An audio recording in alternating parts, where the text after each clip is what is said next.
Upton Sinclair put it this way: it's very hard to get someone to believe in something when their salary depends on them not believing it. Yeah, 100%. That was the best way to put it. We have us to blame for it. Yeah. This is what we've done. So here you have. Yeah. It's the same thing whether it's a Buddha or Jesus or a Joan of Arc. They're shattering the worldview and saying, wait a minute, look, and people don't want that shattered. So the dangerous thing about that is that people will hurt you. They will physically hurt you, or they will just slander you. They will do what they need to do to belittle you. But we all know that yesterday's blasphemies are today's realities, and experiencers are trying to tell the world that you got it all wrong here. Welcome to another installment of Behind Greatness by Inspire. It's Luciano here speaking as your host. Before we get into it here in our next episode, or not next, now with Michael, I want to please ask. Actually, no, let's start with the reminder first and then the ask. So I want to remind you, the listener, to please rate, subscribe if you haven't already, share with your family and friends if you haven't already.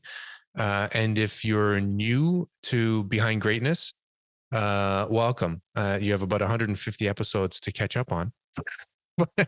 But do the same. If you like what you hear, rate us, subscribe, share with your family and friends. And the ask, as promised, we are a registered charity, not-for-profit as well.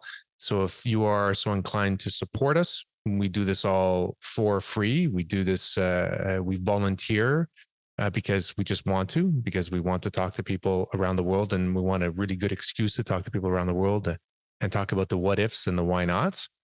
Go to our website and you'll see where you can donate. And that would be behindgreatness.org. Here we go. We got Michael. Michael is joining us from the South. And why don't I remember? North Carolina, right? Yes. Yeah, North Carolina. Because I have 3 cities. I have Baltimore, New York. Yes. So here we go. Reverend Michael J.S. Carter is originally from Baltimore. He moved to New York City in 1980, lived there for almost 30 years and worked as a professional actor before moving to Asheville. There you go, Asheville, North Carolina. He's an ordained interfaith minister and received his BA degree in letters from the College of New Rochelle, where he graduated cum laude. He received his master's in divinity degree from Union Theological Seminary in New York 23 years ago. And he has served as a staff chaplain at various hospitals in New York and North Carolina. A longtime UFO contactee, his book he wrote in 2014. His book is called Alien Scriptures, Extraterrestrials in the Holy Bible.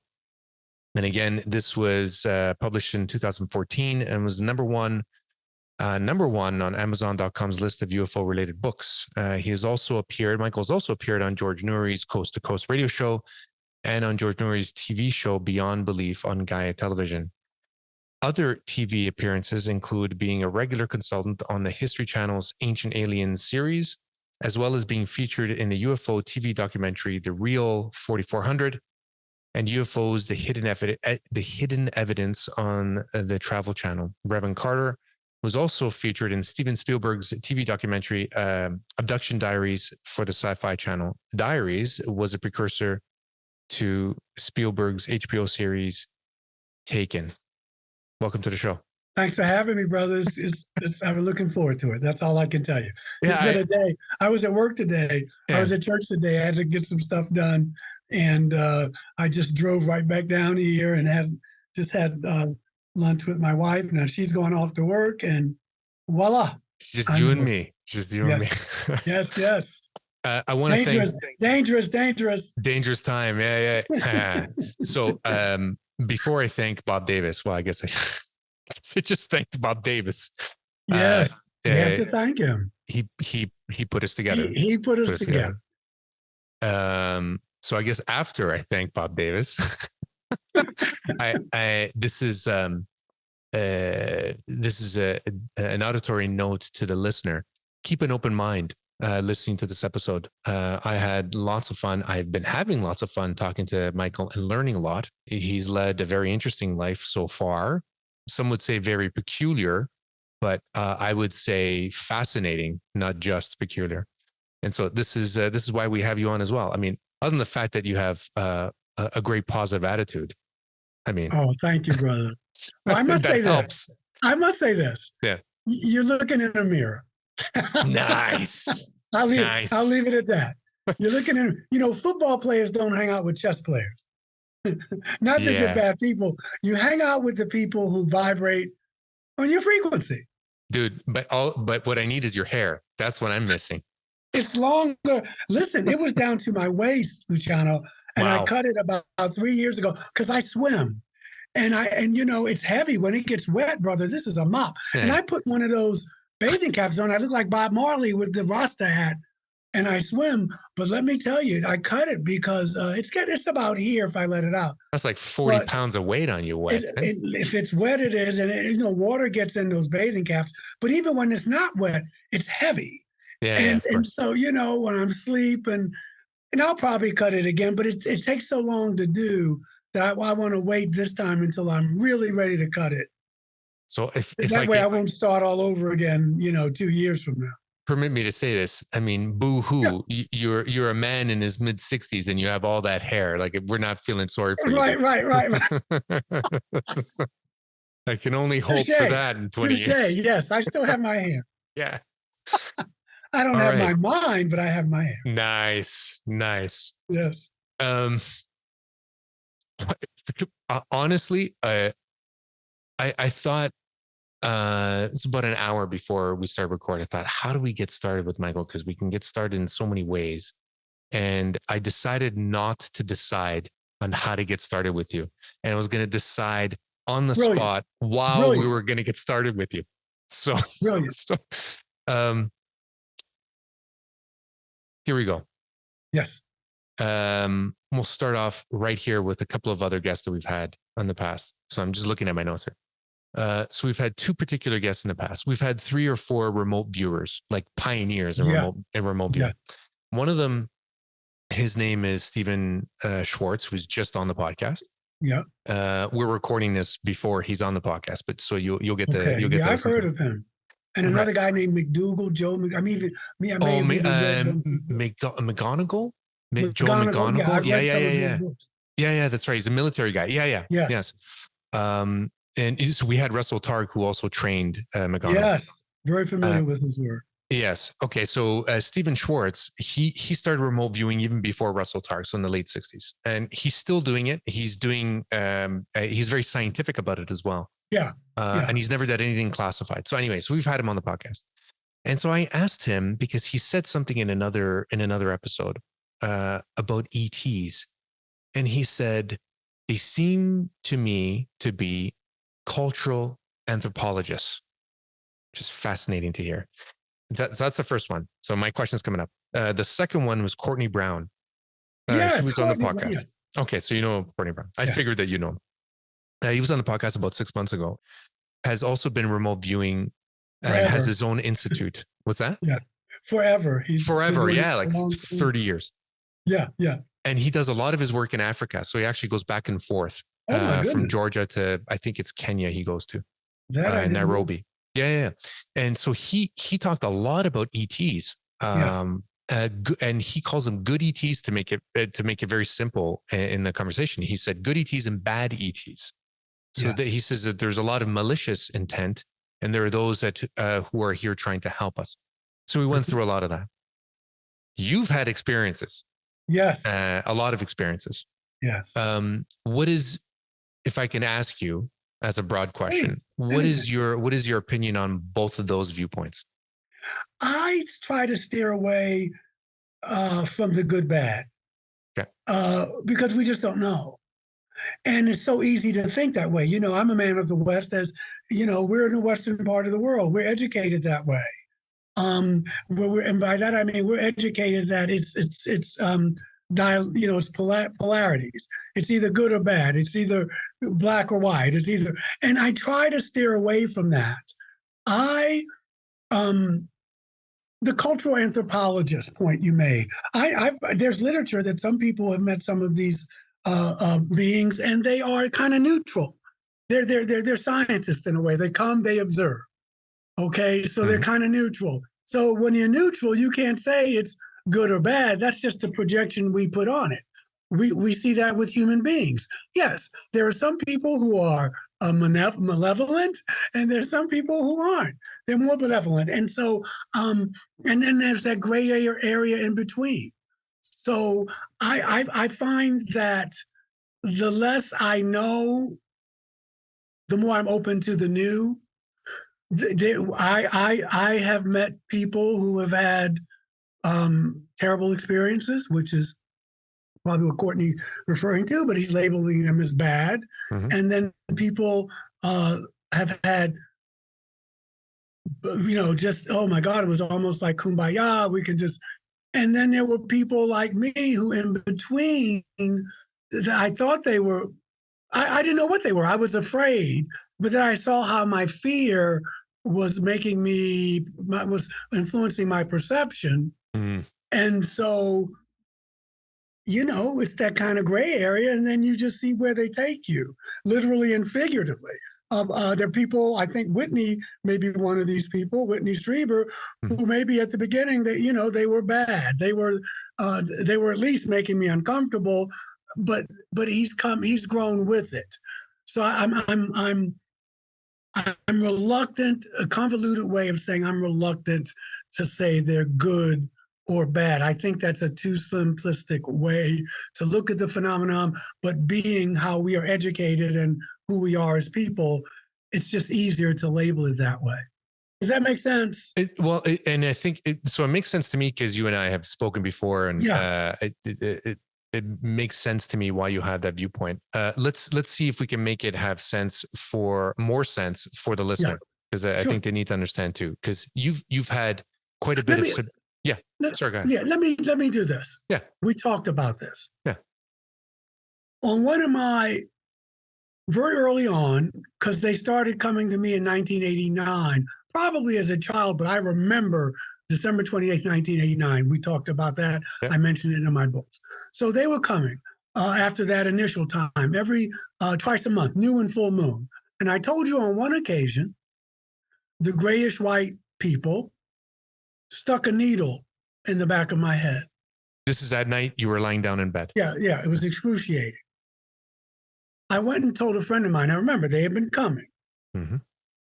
And she said, you need to set some boundaries up with these people. You need to just, it's going to sound stupid, but you need to tell them, talk to them. They're probably in your room now. They're probably in here now. And just say, look, there's some ground rules here. So I did it.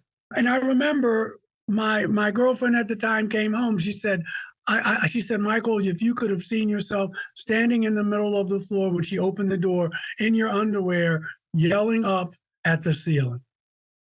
I can only imagine what that looked like. But the next time they came, everything was saying paralyzed.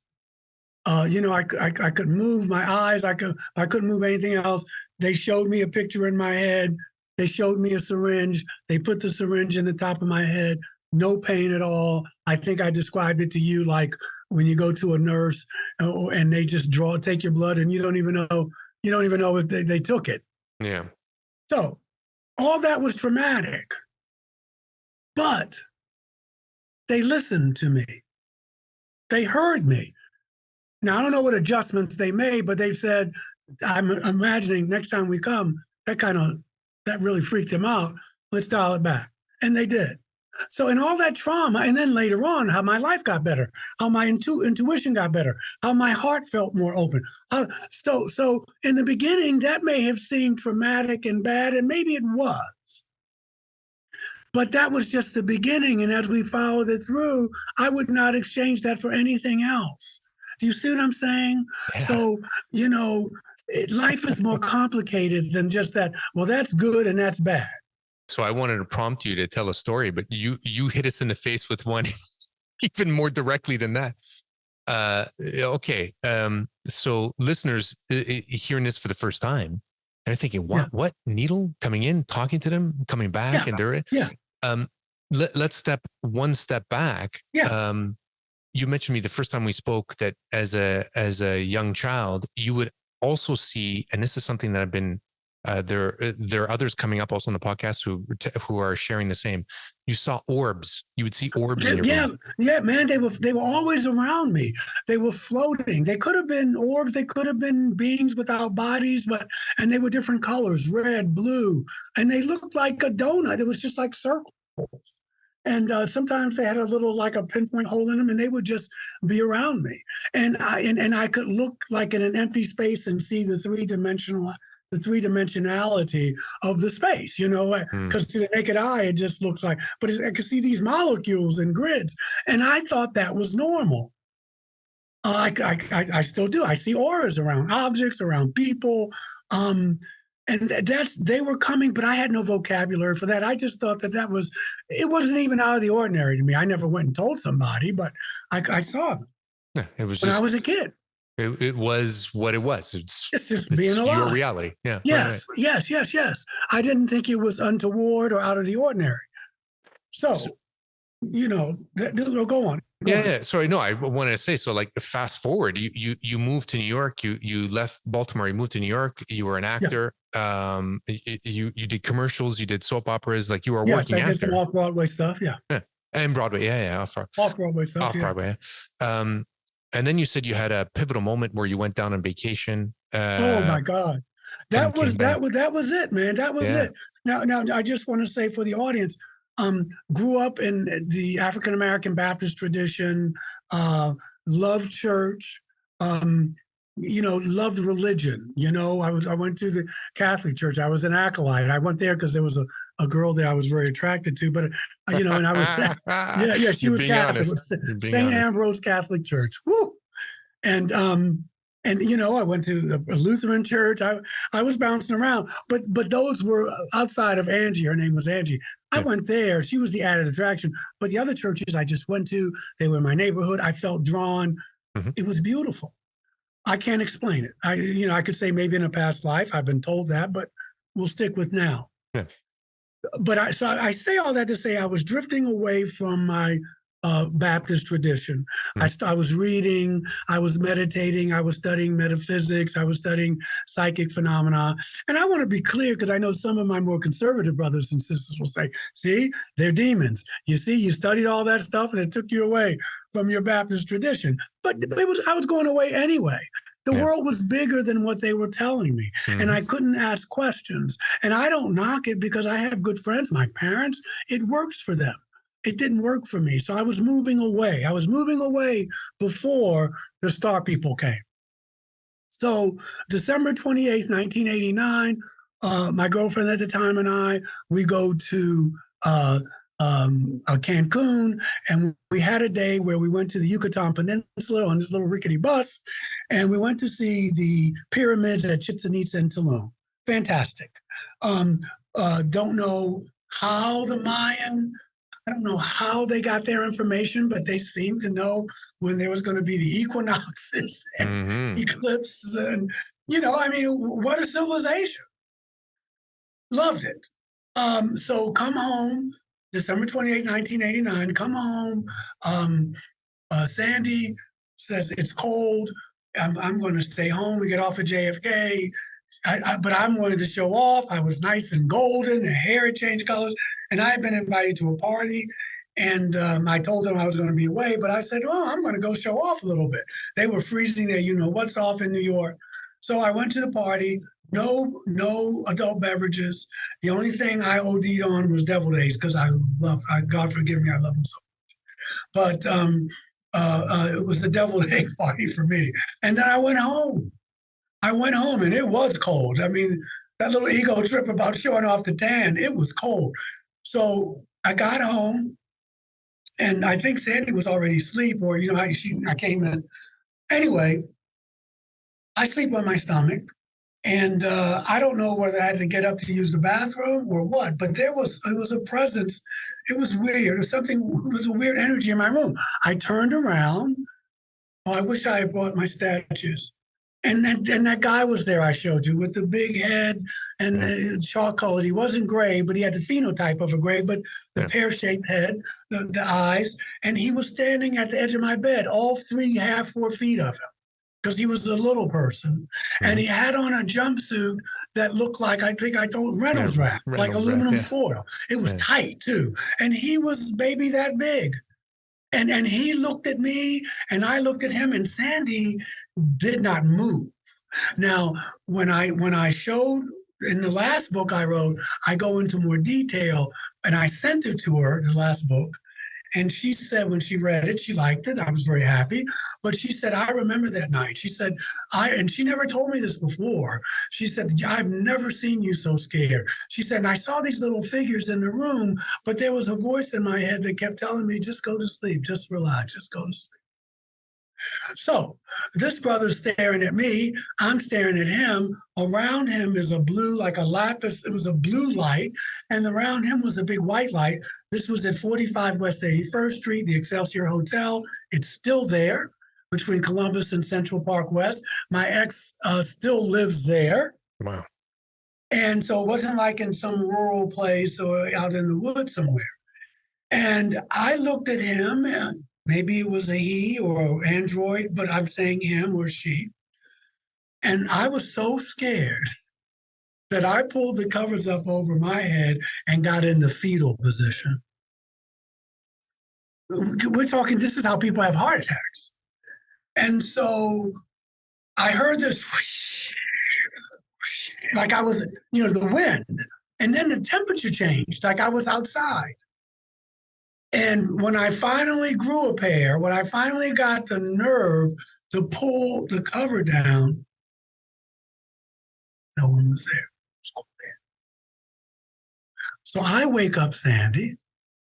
She is a deeply spiritual person. She did not make fun of me. She did not go, that's the sickest thing I've heard. So I told her about it. And I told another friend of mine about it who's an astrologer. And then she had some psychic stuff going on. But she was kind of one of the people in the early days that pushed me on a spiritual path. And so she said, Michael, I want you, next time you're downtown, I want you to go to Alphabet City around St. Mark's Place. I think it was like 4th and Avenue A or 6th Street and Avenue A, 10th Street. She said, just walk all the way to First Avenue. She said, you're going to go past a parking lot that's going to have some graffiti on it, a mural, and tell me if that's what you saw. And sure enough, when I went down there, someone had painted painted grays, the faces of grays. And I said, that's it. Those were the people I saw. And then later on, I wound up getting regrets but it was tough. And I was telling you, I still have a hard time home by myself at night. Again, for people, well, maybe it was a bad experience. No, it's a little post-traumatic stress. These people have never hurt me, not intentionally. My whole life has changed. My spirituality has deepened. My compassion has deepened. I was working on that myself. It wasn't like they waved a wand. Yeah. But this was the experience. And then, of course, I met other races as well. Other races of, you call them people. So I told you I've seen reptilians. I've seen a praying mantis. I saw that blonde person who, July 4th, 2013, who healed a blood clot that I had, and I had to explain to those doctors. So when I look at that to me, that doesn't seem like these people are out to get me. However, there are other people who had just the opposite. And that's just as real. Maybe I was fortunate, maybe I was lucky, but that's why I wrote my book. I came back as a brown person this time. I do believe in life after life and reincarnation, and I know what that's like to be generalized. Well, all the reptilians are bad, and all the grays are this, and only the blonde, blue-eyed people are the nice ones. And I wrote my book I didn't come out and go deep into my experiences. I was still closeted about it, but I wanted people to say, yes, there are people who've had anal probes and sperm and ovum taken and horrific things. Mm-hmm. That's true, but it's also true that not all of them are like that, and I'm proof of that. And there are other people like me. So we need to grow out of this if we're going to mature as a species, generalizing, stereotyping, coming to quick judgment. That was the impetus for me writing that book on extraterrestrials in the Bible. I'm listening to this now for the second time from you, and it's still, I'm not going to lie to you, it's still shocking to me to hear this. Of course.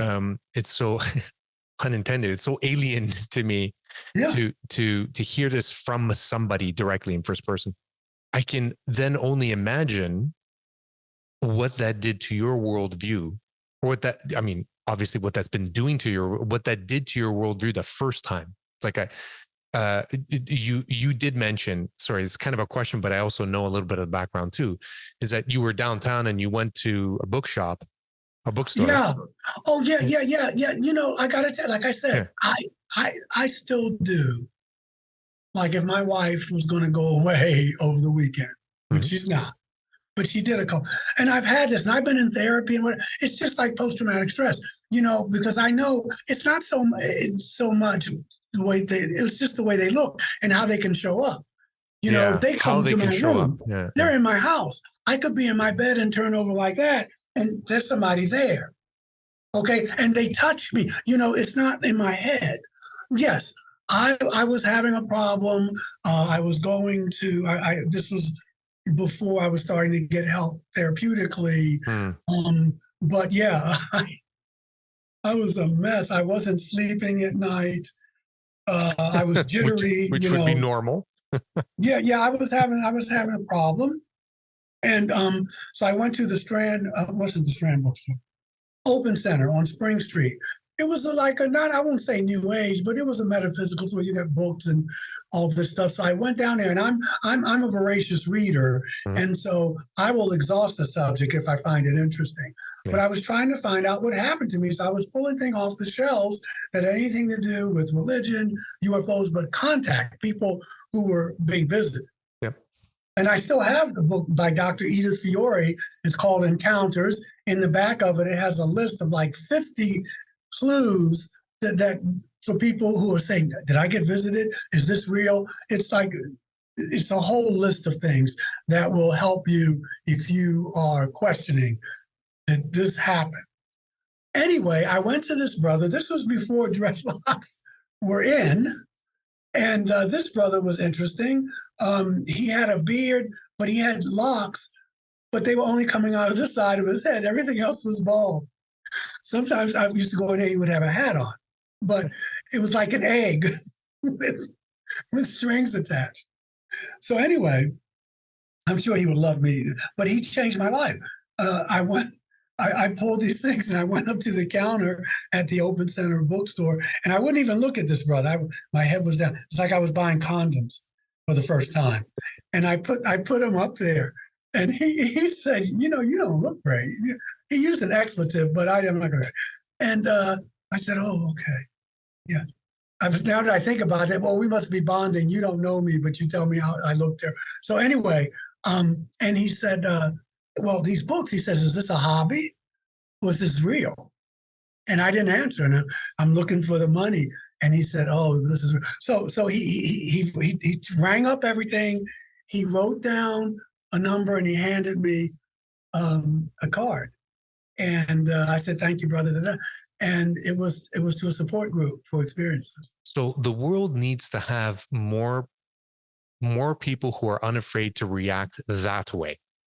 Because the way you describe him, it sounds cartoonish, but he was perceptive enough. So he it's like he gave a shit, and he wasn't judgmental. He just wanted to help. No, and who knows? This is a metaphysical bookstore. You can get crystals and books. He's probably seen witches and warlocks and everybody coming there, and but and even if people don't believe that, the universe is intelligent. I needed help, and they sent. But he was funny because I've never seen, there was another minister I knew who had a hair like that. He had locks on his side. He was bald. He just shaved his hair. But this guy didn't. He just had a bald head up here and then all his hair was on the side. But he hooked me up and he sent me to a support group, which was just what I needed, because most of that group was people who were saying that despite the trauma, that the experience had changed them for the better. At that time, there were two support groups. There was Bud Hopkins' support group, and Bud was a friend of mine. When he was like, he regressed me. But his group, and that's where Bud was at the time, kind of like David Jacobs, that this is sinister, that this is no good's going to come out of this. And so that's what they were attracted. But it was real. People were saying, no, these folks are dangerous. These creatures, they didn't even call them beings. And so I wound it up with this group. You mentioned a few minutes ago that you were already on a path of changing over. I was broadening my horizons, and the religion of my parents did not work for me anymore. But even personally, philosophically, you said that you even with your chosen profession of acting, you wanted to serve more. Like you were already going through this kind of thing. Yes, I wanted to serve. And I will tell you that there is data that will show you when you interview a lot of experiencers, they will say that I wanted to be of service. I wanted, whether it was serving about the ecology, whether it was social justice issues, I wanted to be of service. I wanted to make a difference. So you're already getting to that ego death. Where, I don't mean you can kill the ego. There's good things about the ego, but there's parts of the ego that get in the way when you're getting ready to see that I'm part of a greater whole, and I need to be doing something that's going to contribute to the greater whole than trying to be Denzel Washington. Nice. Nothing wrong with that. No, nothing. Nothing wrong with being Denzel Washington. Great actor. But that wasn't that wasn't what I was supposed to be doing. But they never said that. Right. They left it up to me. So you have agency in your life. Yeah. Okay. So right. This is great. I mean, you're the one who you helped me with my questions. This is wonderful. So agency, that's what I really wanted to get. Yeah, autonomy, agency. I'm still in charge of my life. Do you think because your ego was taking a second place and you were finding more, you were expanding yourself, you were getting closer, like physically, I shouldn't say physically, but you're getting closer to what you saw as a veil. Could it be that this kind of metamorphosis, and not just you, but others, because of other people who've come on the podcast who've had similar experiences, like Ray Hernandez, that's come on. Do you feel like that kind of metamorphosis that you had personally is a trigger to call that extraterrestrial experience to you? Like, are you opening up a broadcast signal? I think they're both intertwined. I think because I was already on this path, that the universe, this is a person who may be open, because everybody's not open. Doesn't make them bad people. You have to be willing to be open. And I was at that time. What's the old saying? He or she who I would fill, I must first empty.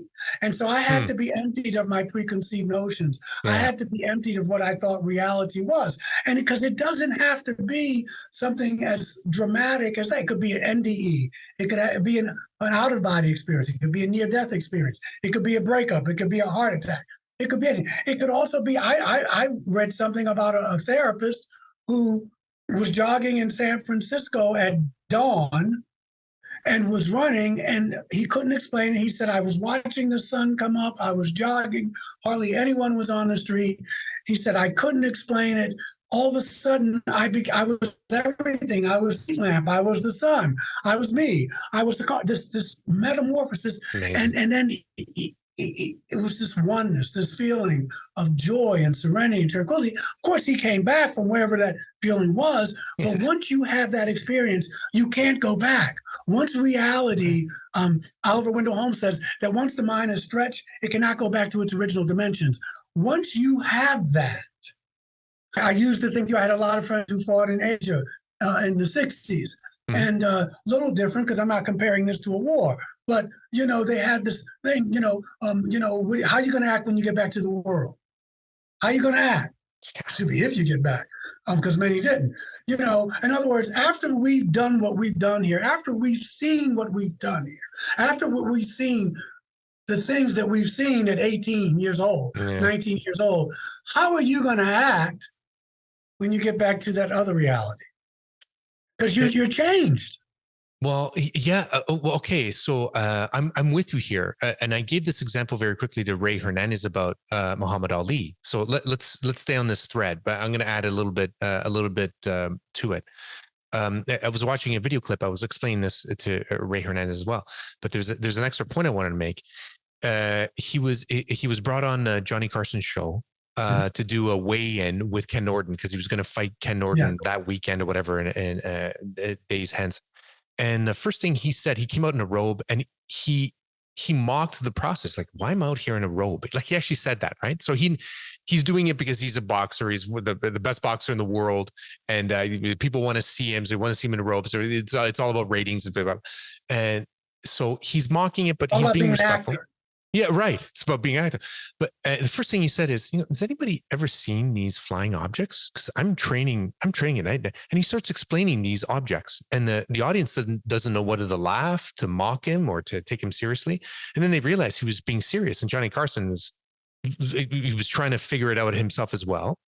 But Muhammad Ali just kept talking about it. It's like, why are we talking about boxing? Like, there's stuff in the air that we can't explain. Like, the reality is up there. It's not here, me in a robe doing a weigh-in.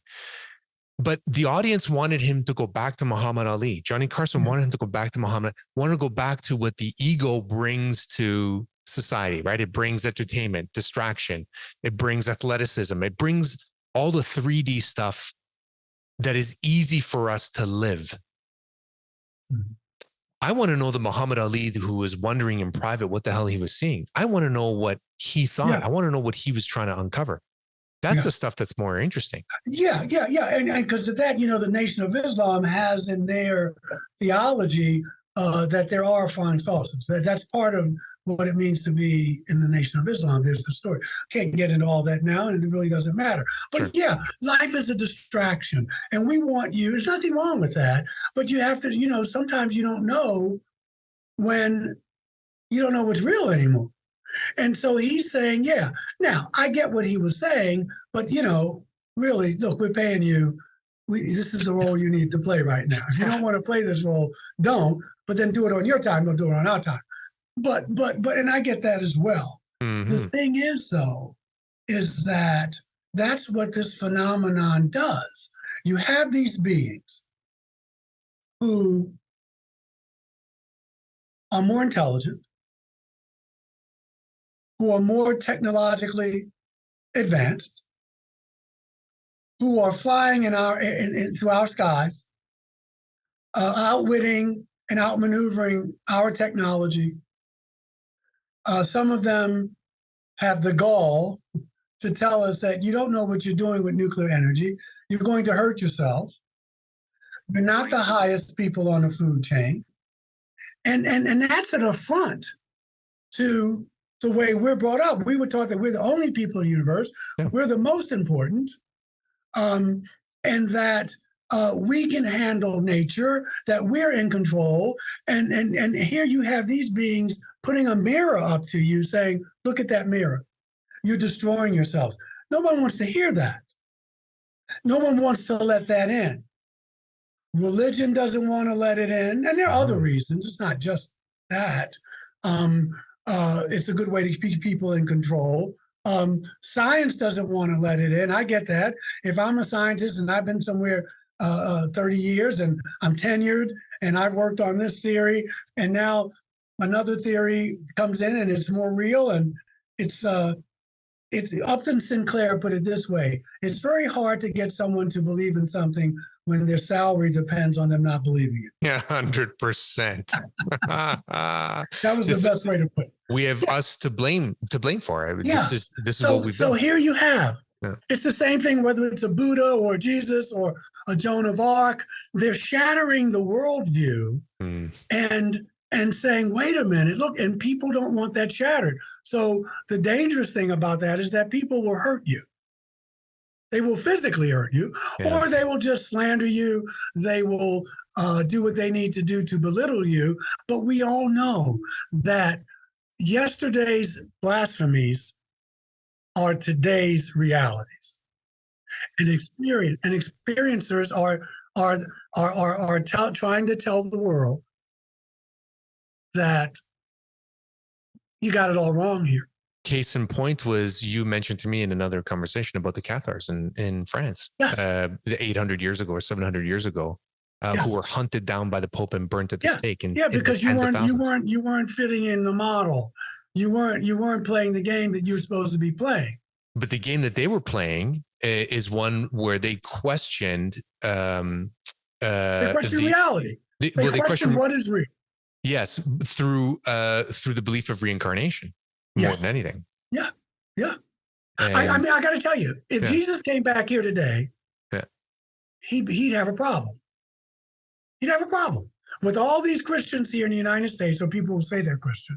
Mm-hmm. If he came back here, because that's what he was doing, some 2,000 years ago with Rome, with that part of the world. Mm-hmm. He was saying, no.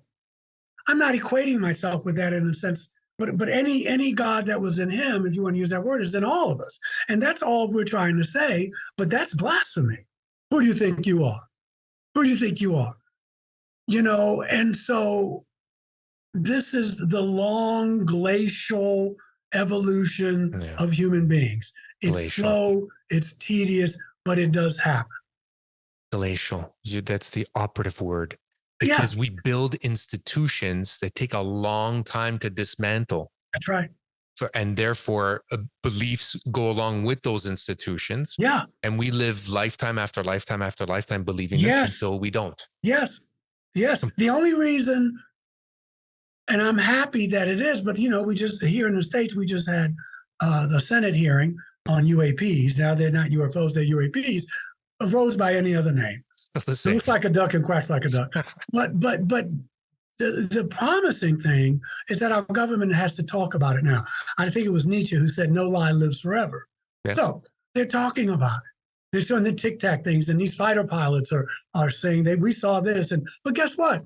Remember, history repeats itself. Remember back in we weren't living then, but at least in our linear time.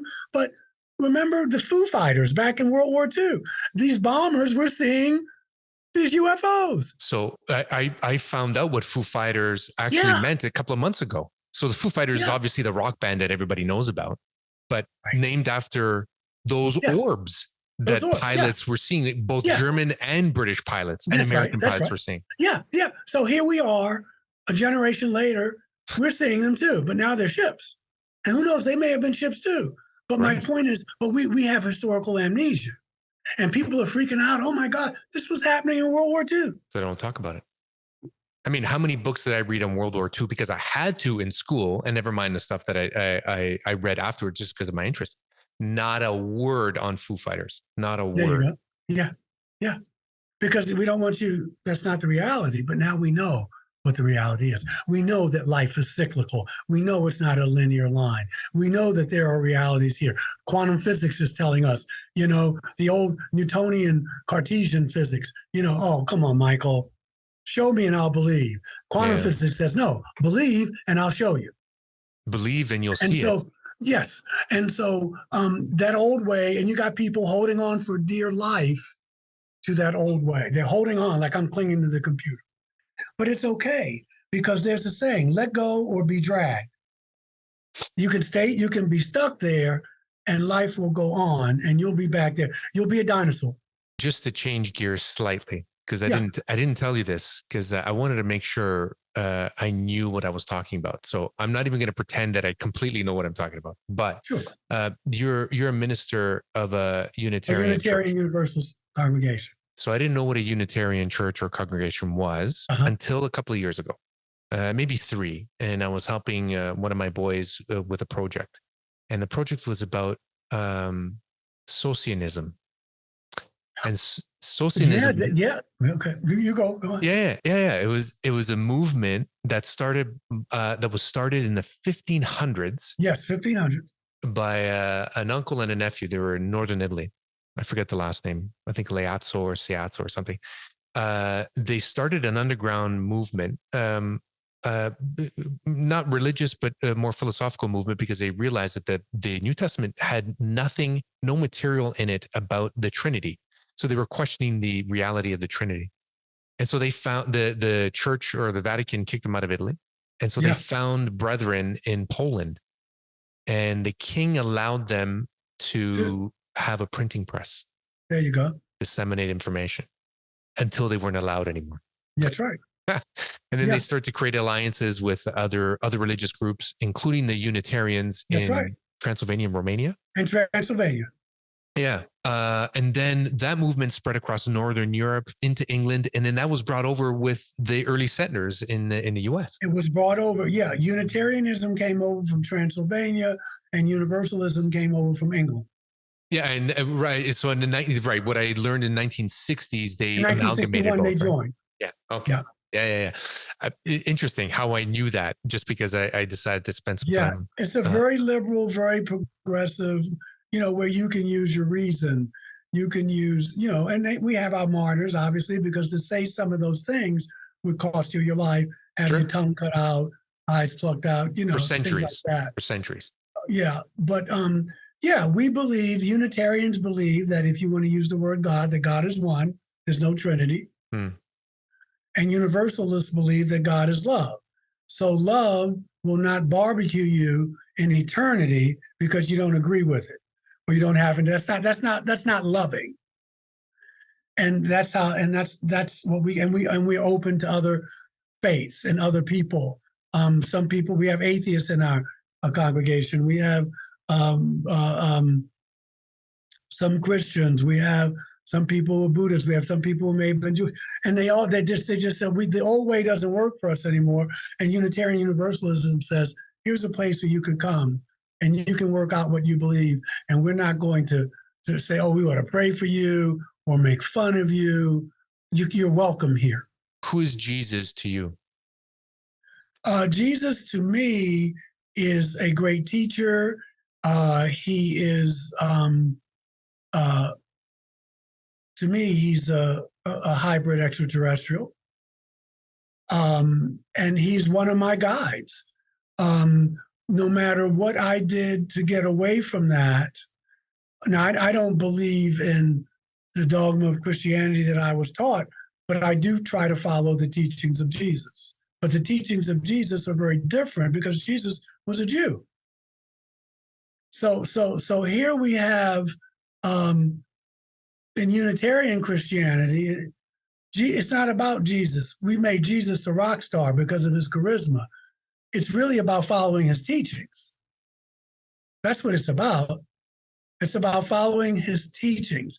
And then this is otherworldly. He's coming from a very, very otherworldly and high spirituality, to love your enemies, to pray for those who use you, to feed the hungry, to clothe the naked, to treat women as equals, especially back in that time. That was unheard of. It's unheard of now in some places. Yeah. I say he's a hybrid, and it doesn't take away. If he could be a son of God, but you're a son of God. I'm a son of God. My daughter's a woman of God, and whoever that means to you. But any God that's in Jesus is in me and you, and that's what got him in trouble. That's what got him in trouble. If you read his teachings, even stuff that wasn't put in the Bible, that kind of thing. I happen to think, and I think I could argue this eloquently, that Jesus, if my mom is human and my father isn't, that means I'm not human. I'm not fully human. And it certainly explains the miracles, certainly explains that. And if you put it in the context of everywhere you see the word angel in the Bible, if you put star person or extraterrestrial, the Bible makes more sense. Our ancestors weren't stupid. They knew that people didn't fly around on clouds, but they were trying to use the language of their day to describe what they were seeing. We have modern day UFO reports where UFOs are hidden in the clouds. The pillar of cloud by day, we're told in Exodus. the pillar of fire by night? Because it was glowing at night. Jesus goes up and he goes away on a cloud. People not stupid. They know that you can't get. I'm looking at the clouds now. Gorgeous, by the way. Yeah, but they were trying to say that he came on a ship and he left on a ship. These chariots. All right. Elijah goes on a chariot. Ezekiel. These chariots. They're not chariots. They're trying to explain the technology that they're seeing. And Jesus says, look, my kingdom is not of this world. And I believe he meant that. If you're not one of those beings that has appeared to you, because we haven't even gone into detail of the other stuff, of the other people that you've met. I call them, you call them people. I'm trying to use them. I'm trying to say people, but the beings that you've seen. Why are you this man, this flesh and bones, lying down in bed trying to sleep, getting terrorized? What is it about you that makes it different? That makes you different than these beings that you're seeing? That I don't know. I do know that a psychic told me, who I never mentioned that I was seeing these beings. Never told them. They told me that I've had contact with them in other lifetimes, in Atlantis, in Egypt. I'm not new to them. They're not new to me, and that I'm just here doing a different thing. My spirit is in this body on this planet because I'm needed here right now. People like me. I'm not on some ego trip where I'm on this. No, there are people like me who've had these experiences. People process them differently. But this is like my mission, so to speak. I feel like what I'm doing, I was put here to do. I thought I was put here to be Denzel Washington. I'm just using it. I thought I was put here to be a famous actor. But obviously, I could have chosen that. I could have. I didn't have to leave. But I just felt the pull to this way. And so I'm here to talk about love, to try to embody that, not just talk about it, and to get people out of their stereotypes about and stop being afraid of difference, whether it's Black, whether it's Italian, whether it's gay, whatever it is. Do not be afraid of things you may not understand. I think love is, I'm beginning to think. So I'm not strident about this. It's a good tool to get started. Because I think if you love, because we were talking about this last time, and then I thought, this is what I thought about afterwards. Because we were talking about how it's all about love. And it'd be a little crazy. It'd be considered a little bit crazy if you loved people all the time. Because it's not safe to always love, because you're always keeping yourself open, right? But it's not safe in the 3D sense. Yeah, of course, if you leave yourself open, then you become, eventually you become a target, right? Yes. But if you truly love, then you let go of ego, you let go of judgment, you let go of anger and pride and so forth. Then what veil can you look over? What veil can you puncture? What truth, what knowledge can you access? That is a question I'm asking now. Like, love affords you to shed those things so that you can see others, you can see things, you can understand knowledge. Maybe it's knowledge. Maybe we need to shed love for knowledge. Knowledge, not shed love. Knowledge, sorry. Love. I'm not talking about singing Kumbaya. Let's all hold hands and sing Imagine with John Lennon. Yeah. I'm talking about love is the glue that I see that what I do to you, I do to myself. That we are one. There's no sense. So if I really believe that, then I'm going to treat you differently. I'm going to treat the world differently. I mean, love in some ways is beyond definition, but you also got to know this too. When you are vibrating on a higher vibration, and you don't do it all the time, we're in a human body, but you realize that you're going to draw love to you. Yeah. Sure. Okay. So yes, does love take being vulnerable? Of course it does, but so does life. Doesn't mean be a fool. Okay. But it does mean that I'm going to come from you I'm trying to be the highest self I can be. But again, I go back to Jesus and Nicodemus. When Nicodemus has to meet Jesus at night, he doesn't want people to know that I'm friendly with this guy. This guy's a nut. He's a troublemaker, but I still dig him. And so, he's trying to tell Nicodemus about what it means to be born again, which I think was reincarnation, but the Bible has been written and rewritten. It's about rebirth. I mean, about resurrection.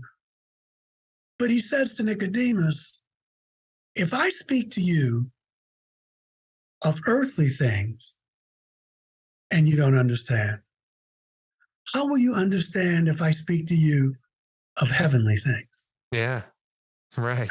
And so experiencers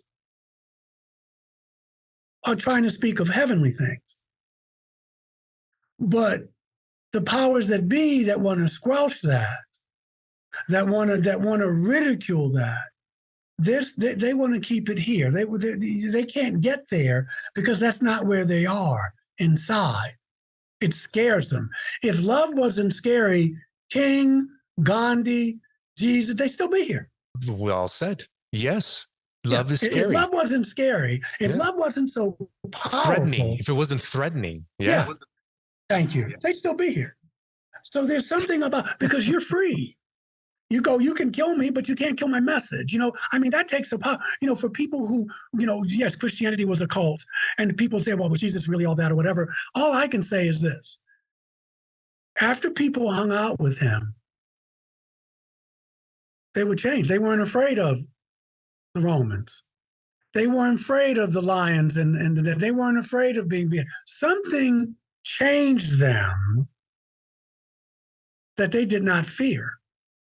Now, people, to say they're fanatics, that's easy to say because you don't understand it. But to deal with the change, the people who have seen these beings and have come out on the other side, even the ones who were afraid, something has changed them, and you will never be able to take that away from them. And all they're saying is that there's a reality that's more real than what you see out here. And we're just trying to tell you, man. And that's all we're saying. Your friend Bob Davis, sorry to interrupt. Your friend Bob Davis said, it's realer than real. You know what? It's realer than real. What's the old saying? I forget who said it. Not only is the universe stranger than you think, it's stranger than you can think. Yeah, fabulous. That's why it has us so curious. We want to ask the what ifs, man. Why not? Yeah. But see, you can ask the questions, but you have to be willing to change. Even if you didn't have any UFOs out here or beings or whatever, life is about change. It's about evolving. And if you don't evolve, you're stuck. So you have to be willing to change. The greatest gift you and I can give to our kids is that the kids will be able to see us willing to change. I'll add something personal to that. Being open to changing because of new knowledge that you didn't have a minute prior. Yes.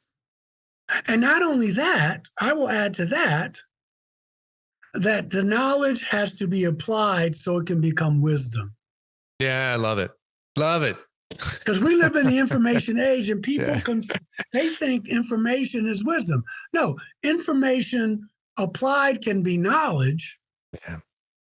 And knowledge applied can be wisdom, because knowledge means I have to go out and use it and see if it's really real so I can experience it. And once I experience it, then it can be, that's what parents do. Look, baby, daddy's been around longer than you. You can make your own mistakes, but I've lived this.